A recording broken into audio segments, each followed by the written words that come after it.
Bayangkan sebuah tamadun purba yang lebih tua daripada Mesir, lebih luas dari Atlantis dan dikatakan sebagai asal-usul manusia di Asia Tenggara.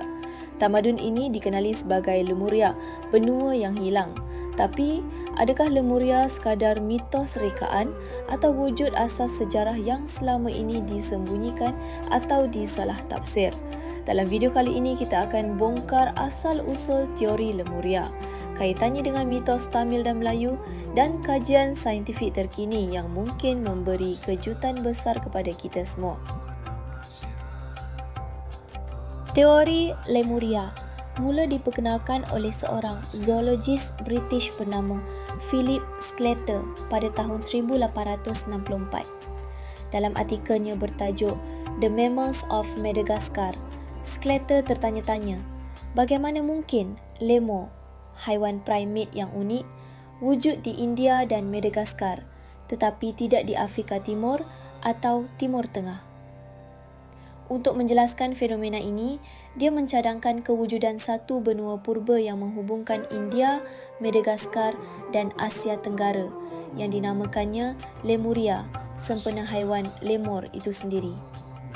Teori ini mendapat perhatian ahli geologi dan antropologi Eropah kerana pada ketika itu, konsep teori pergerakan benua atau plate tectonics masih belum diterima umum. Menariknya, di benua India terutama dalam budaya Tamil, wujud satu mitos kuno yang sangat mirip dengan idea Lemuria. Ia dikenali sebagai Kumari Kandam. Menurut teks-teks purba Tamil seperti Silapatikaram dan Kalitokai, Kumari Kandam ialah tanah luas di selatan India yang tenggelam akibat banjir besar dan merupakan tempat asal bahasa serta budaya Tamil. Sesetengah pendukung teori ini percaya Kumari Kandam adalah Lemuria dan orang Tamil adalah keturunan langsung dari tamadun agung itu. Teori ini telah diangkat sebagai kebanggaan identiti oleh gerakan Dravidianisme di India pada abad ke-20. Tapi apa kata sains moden? Dalam beberapa dekad kebelakangan ini, penyelidikan DNA mitokondria mendapati bahawa manusia moden mula berhijrah dari Afrika ke Asia Tenggara seawal 60,000 tahun lalu. Kajian oleh Stephen Oppenheimer, pakar genetik dari University Oxford dalam bukunya Eden in the East, menunjukkan bahawa Asia Tenggara mungkin merupakan pusat tamadun awal yang menyebar ke tempat lain. Namun begitu, ini tidak semestinya menyokong kewujudan Lemuria secara geografi. Sebaliknya, lebih kepada menolak pandangan Eurosentrik bahawa tamadun bermula di Mesopotamia atau Eropah. Beberapa penulis dari rantau ini telah cuba mengaitkan bangsa Melayu sebagai keturunan Lemuria.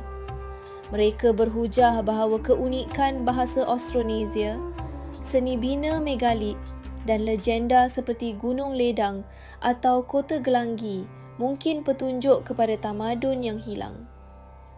Buku seperti The Lost Continent of Mu oleh James Churchward turut mendakwa bahawa benua Mu dan Lemuria adalah sumber kepada semua tamadun dunia, termasuk tamadun Melayu. Walaupun karya ini dianggap tidak saintifik, ia tetap mempengaruhi pemikiran sesetengah cendekiawan dan penulis tempatan. Namun, tiada bukti arkeologi kukuh yang menyokong dakwaan ini, sekurang-kurangnya buat masa ini. Ramai membandingkan Lemuria dengan Atlantis, satu lagi benua yang dikatakan tenggelam akibat bencana alam. Bezanya, Atlantis disebut oleh Plato dan menjadi topik perdebatan dalam kalangan akademik barat. Lemuria pula lebih banyak hidup dalam imajinasi orientalis dan teori pseudo-sejarah. Namun, kedua-duanya sering digunakan untuk menyampaikan mesej tertentu tentang kehilangan, keagungan masa lalu atau bahkan sebagai alat identiti budaya. Di sini kita lihat, sejarah dan mitos sering bercampur aduk, menjadikan sempadan antara fakta dan dongeng semakin kabur.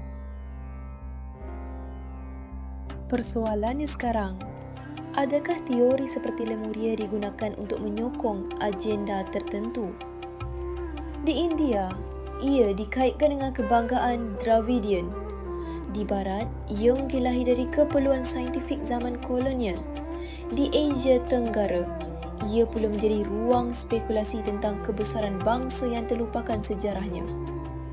Namun, di sebalik semua ini, satu perkara tetap jelas. Manusia sentiasa mencari asal-usulnya.